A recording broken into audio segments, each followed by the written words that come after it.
9th के physics का gravitation में ये पार्ट 12 है और ये दोनों क्वेश्चन फार्मूला आधारित है। कहने का अर्थ ये तू लोग इसका आंसर स्वयं दे सकते हो।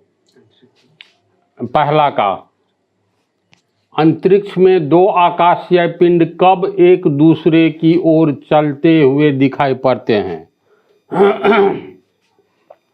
कभी कभी शाम के टाइम में तू लोग रात के अंधेरे में या शाम के टाइम में मान लो आसमान में देखोगे, जब तारे दिखाई देते हैं तो कुछ तारे चलते हुए नज़र आते हैं। बहुत गहराई से तुम लोगों को देखना होगा। मान लो 2-4 दिन जब अध्ययन करोगे ना तो पाओगे तारा भी चलता है। तो तारा तो आकाशीय पिंड है, तो ये कैसे होता है? अब देखो, ये दो पिंड है, इसका द्रव्यमान समान है, समझा? दोनों का द्रव्यमान, इसका द्रव्यमान मान लो m है तो इसका भी द्रव्यमान m है। दोनों एक दूसरे से, ये इसका केंद्र है और ये इसका केंद्र है, दोनों के बीच की दूरी चलो r है। ई पिंड का नाम A रखे हैं, इसका B रखे हैं। तो A B को अपनी ओर आकर्षित करेगा गुरुत्वाकर्षण बल से। तो A के द्वारा B पर लगाए गए बल बराबर B के द्वारा A पर लगाए गए बल होगा ना, न्यूटन के गति के तृतीय नियम से। तो A के द्वारा B पर कितना बल लगाया जाता है? A के द्वारा B पर लगाए गए बल, इसको हम लोग F से व्यक्त करते हैं, गुरुत्वाकर्षण बल से Gm। देखो के द्वारा B पर लगाया जा रहा है तो Gm फिर M ही होगा, दोनों का द्रव्यमान समान है तो M होता है ना, M1 M2।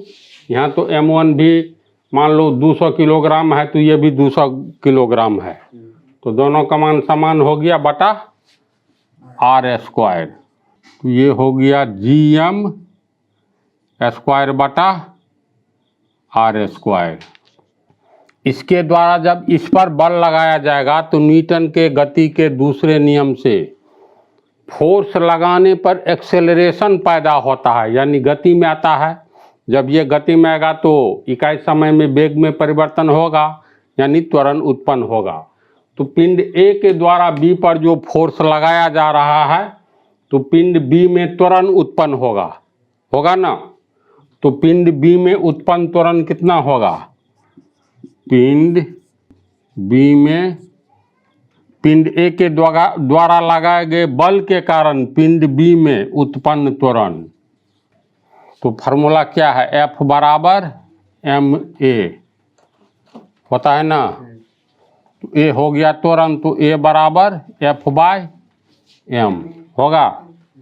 तो इसमें कितना त्वरण होगा? F/m।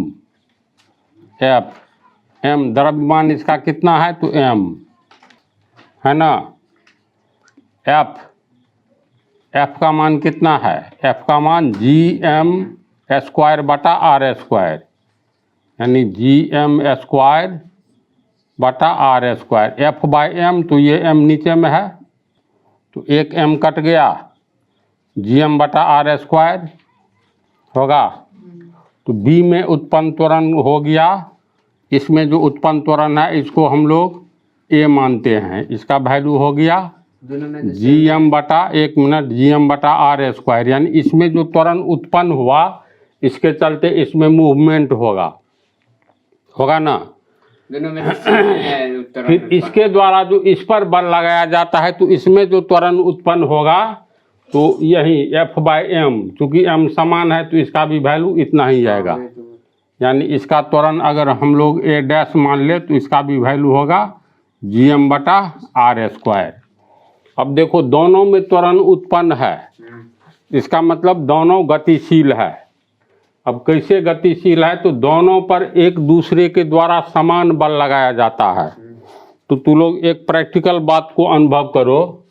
जैसे रस्सी ले लो 5 मीटर का, 5 मीटर 6 मीटर का रस्सी ले लो, रस्सी के दोनों किनारा पर दो आदमी अपनी अपनी ओर बल लगावे। देखो जैसे ये रस्सी हो गया, चलो मान लो ये 10 मीटर का रस्सी है, इधर से एक आदमी बल लगा रहा है ए, इधर से एक आदमी बल लगा रहा है बी।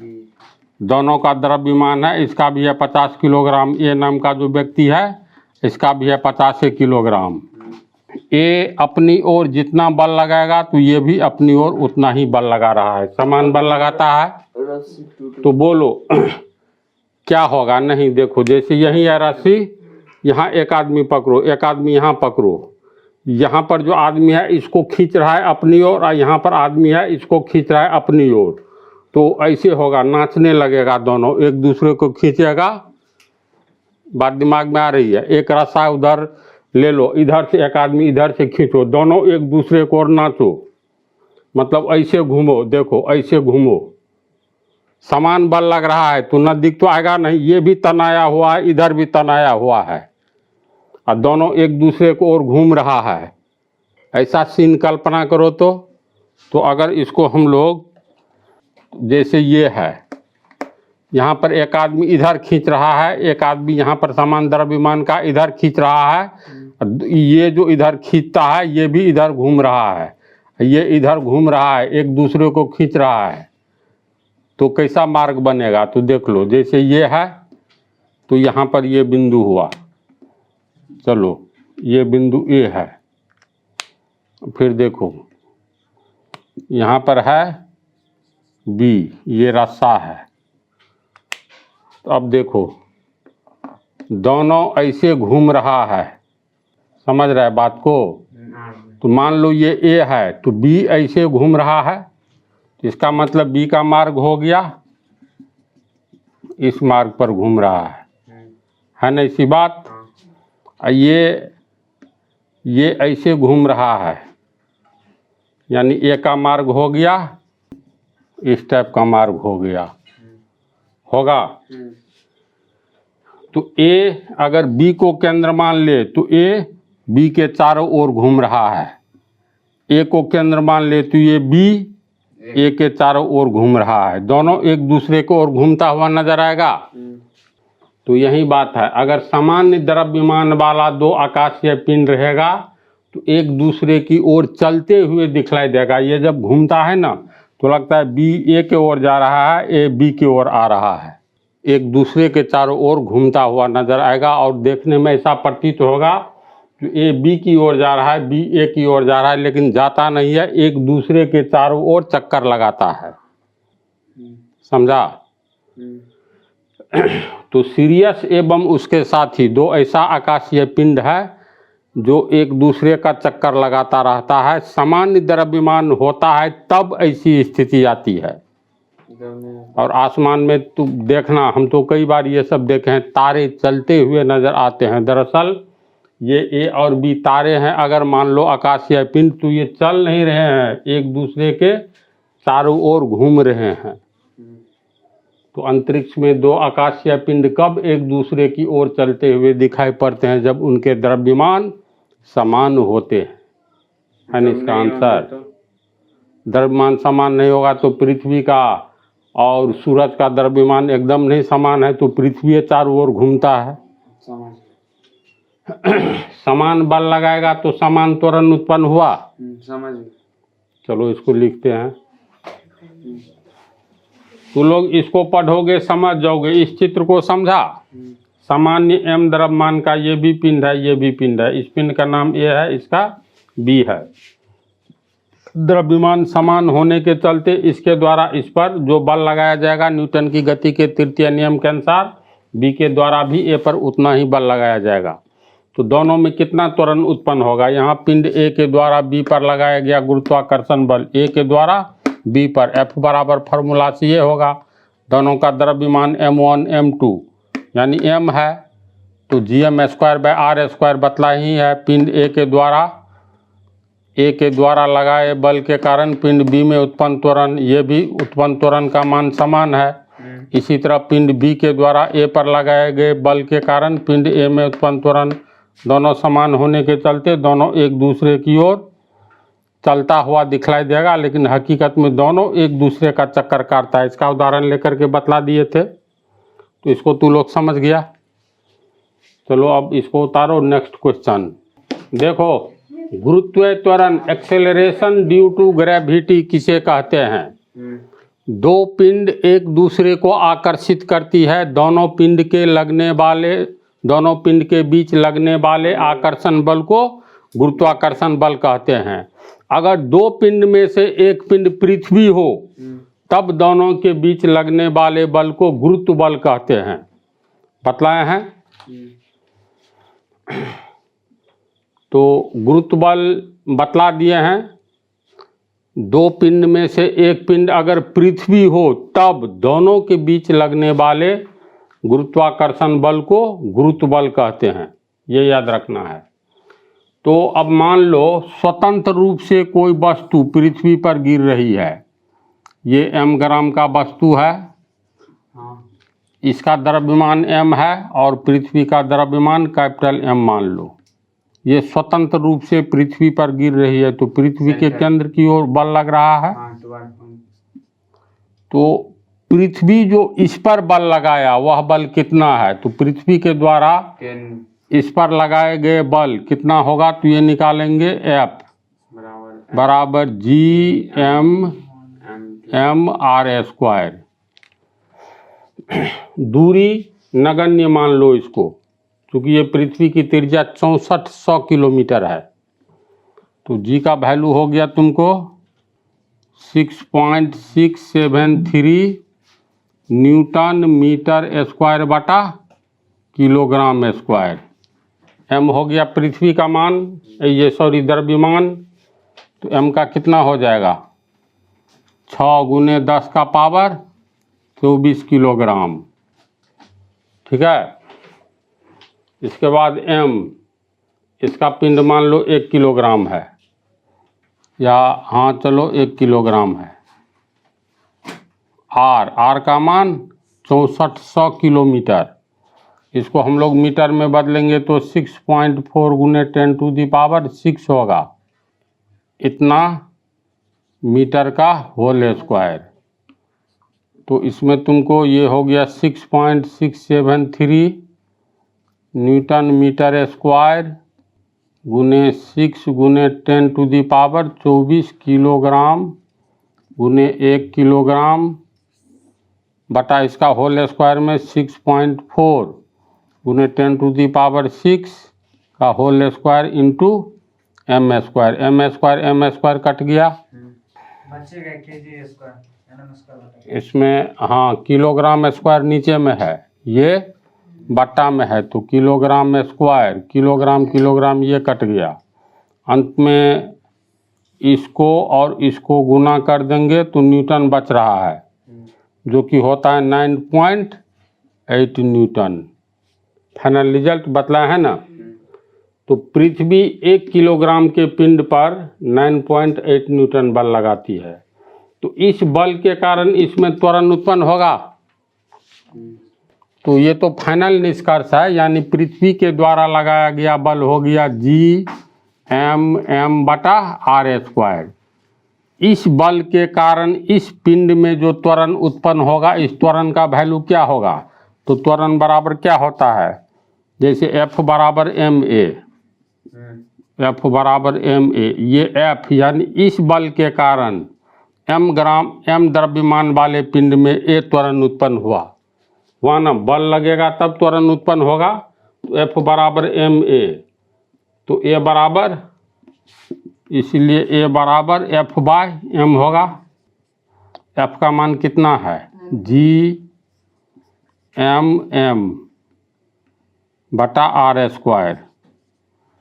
ये F का मान हुआ, m है नीचे में तो गुने m कट गया, तो G/m/r², यानी त्वरण इस पिंड में जो उत्पन्न होगा इसका मान हो गया G/m/r²।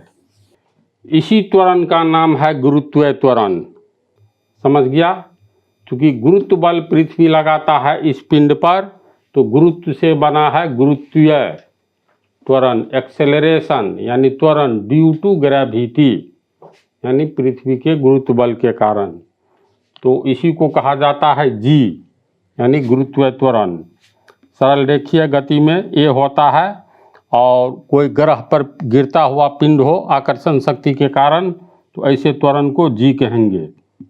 तो पृथ्वी की ओर गिर रही है तो इसमें उत्पन्न त्वरण जी बराबर कितना हो गया? जी बराबर हो गया Gm/r²।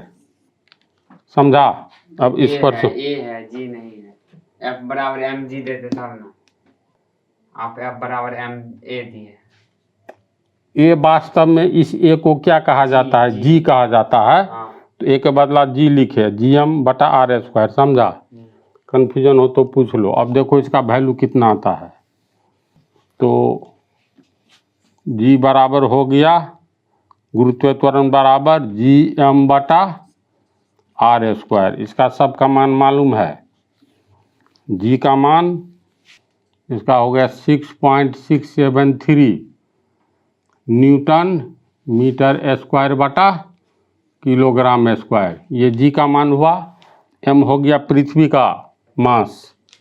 पृथ्वी का मास हो गया तुमको 6 गुने 10⁻24 किलोग्राम होगा। फिर r², तो r हो गया ये पृथ्वी की त्रिज्या 6.4 गुने 10⁻6 मीटर, इसका स्क्वायर। ये हो गया। फिर देखो किलोग्राम स्क्वायर, और ऊपर वाला के जी 1 kg कट गया, 1 किलोग्राम बच गया, 1 kg बच गया, है ना। फिर m² कट जाएगा, 6.673 न्यूटन मीटर स्क्वायर बटा kg। इधर बच गया 6 गुने 10⁻24 बटा इसके होल स्क्वायर में 6.4 गुने 10⁻6 रहने देंगे, m² निकाल लेंगे। m का स्क्वायर होगा ना, तो ये m² कट गया, तो ये हो गया 6.673। ऊपर में फिर बच गया गुने 6 गुने 10⁻24 न्यूटन, नीचे में किलोग्राम। यहाँ तक शंका नहीं ना है? बोलो तो। न्यूटन बच गया, नीचे में किलोग्राम बचा।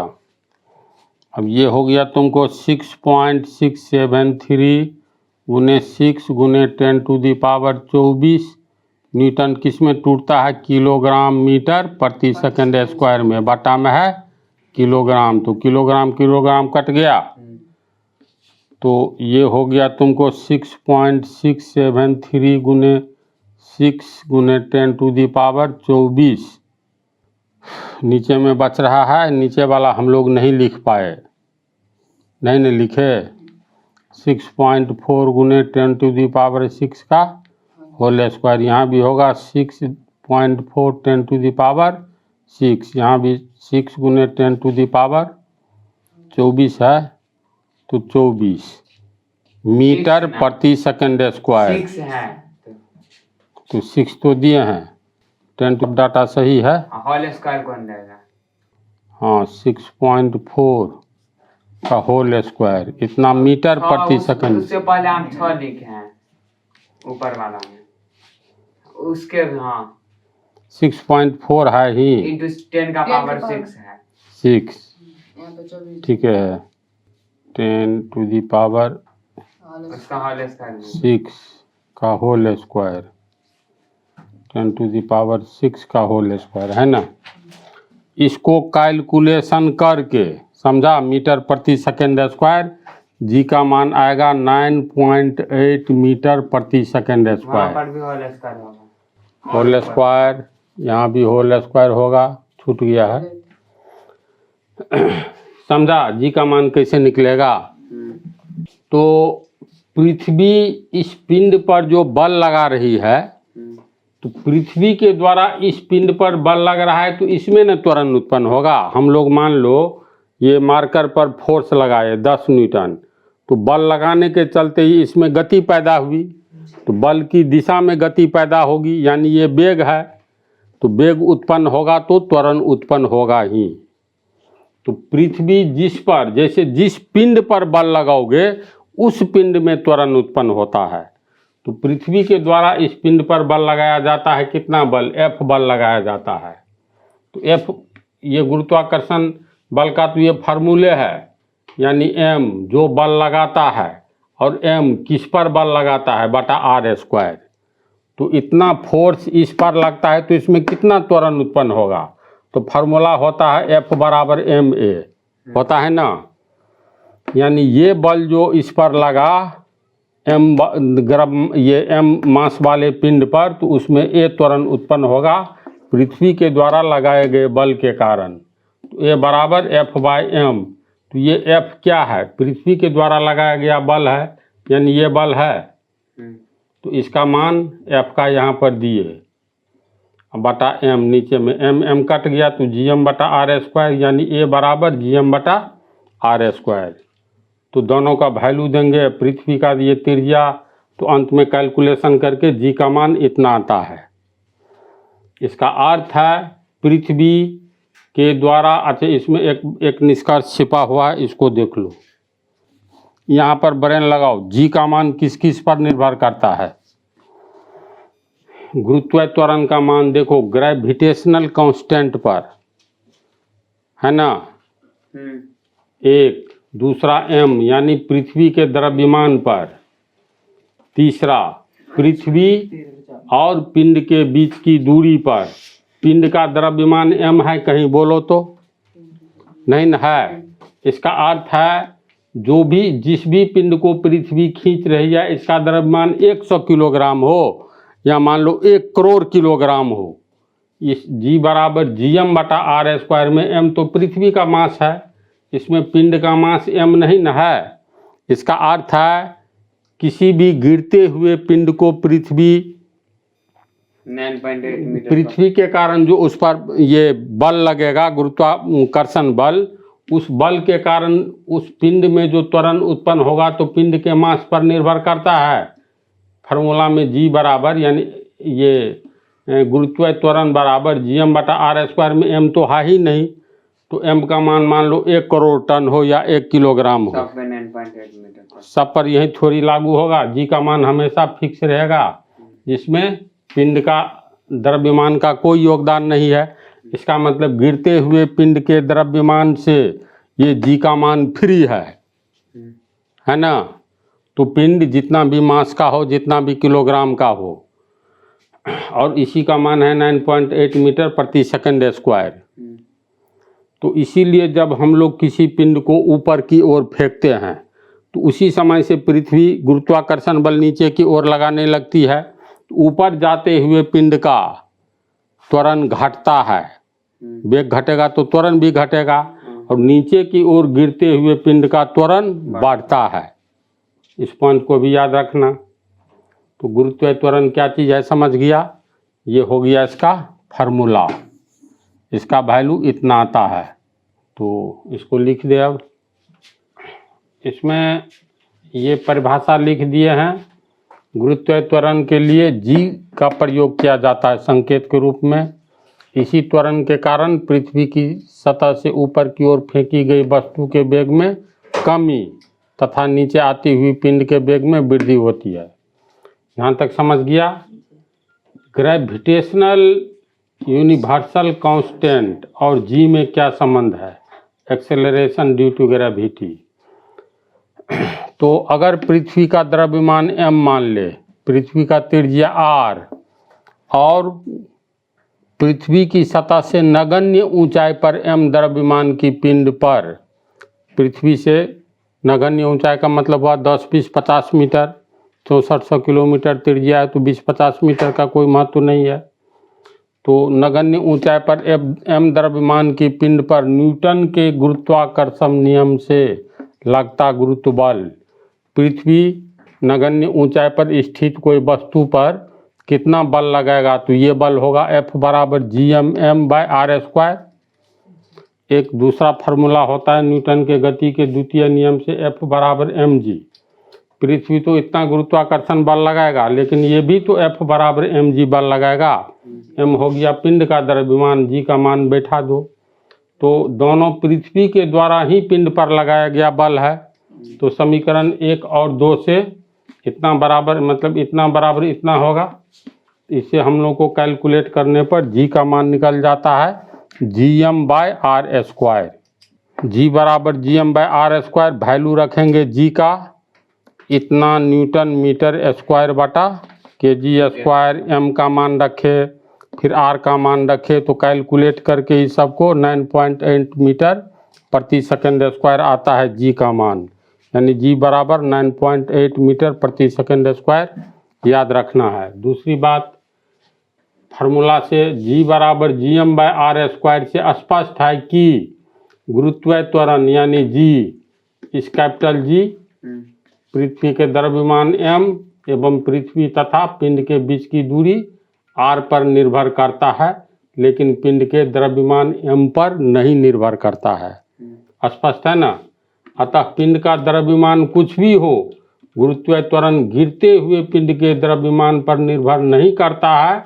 अतः पिंड छोटा हो या बड़ा, समान गुरुत्वीय त्वरण से पृथ्वी पर गिरेगा। गैलीलियो ने यही बात कहा था, जिसको न्यूटन का गुरुत्वाकर्षण नियम साबित कर दिया। पिंड 1 किलोग्राम का हो या 1000 किलोग्राम का, समान ऊंचाई से गिराएंगे तो उतना ही समान समय पर पृथ्वी पर गिरेगा। तो इसमें तुम लोगों को डाउट नहीं है कहीं कुछ। अब जो भी टॉपिक है सुपर इम्पोर्टेंट, और ये चैप्टर भी मान करके चलो सुपर इम्पोर्टेंट है, तो ठीक है, इसको उतार लो अब नेक्स्ट पार्ट में।